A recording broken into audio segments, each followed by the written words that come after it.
बघा, पाटील म्हणजे गावचा प्रमुख अधिकारी जो महसूल संकलक, कायदा सुव्यवस्थेचा प्रमुख आणि सामाजिक कार्यक्रमांचा संयोजक म्हणून काम करत होता. हे पद वारसा हक्काने मिळत होते आणि पिढ्याने पिढ्या त्या कुटुंबातच चालत असे. मुघल मराठा काळात जसे पद अस्तित्वात होतं तसंच ब्रिटिशांनी पाटील हे पद कायम ठेवून त्याचा उपयोग महसूल व प्रशासकीय कामकाजासाठी केला.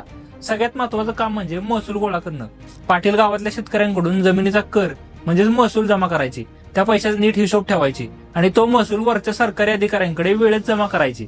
हे करताना शेत जमिनीचे एक कोष्टक तयार केलं जायचं, ज्यात कोणत्या क्षेत्रात काय पीक घेतलं, किती क्षेत्र आहे, त्यावर किती कर लागतो याची वार्षिक गणना केली जायची आणि लिहिण्याच्या कामासाठी कुलकर्णींची मदत घेतली जायची.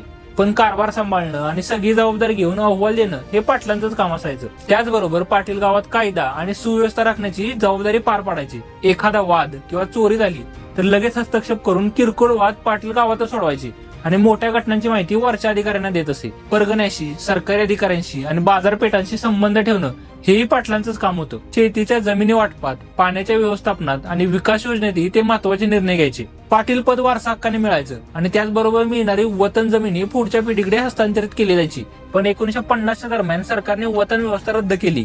महाराष्ट्र मुलकी पाटील पद रद्द करणे अधिनियम अंतर्गत पाटील हे वतन स्वरूपातील पद रद्द करण्यात आलं. त्याऐवजी तलाठी, ग्रामसेवक, पोलीस पाटील यांसारखी शासकीय प्रशासकीय यंत्रणा निर्माण झाली.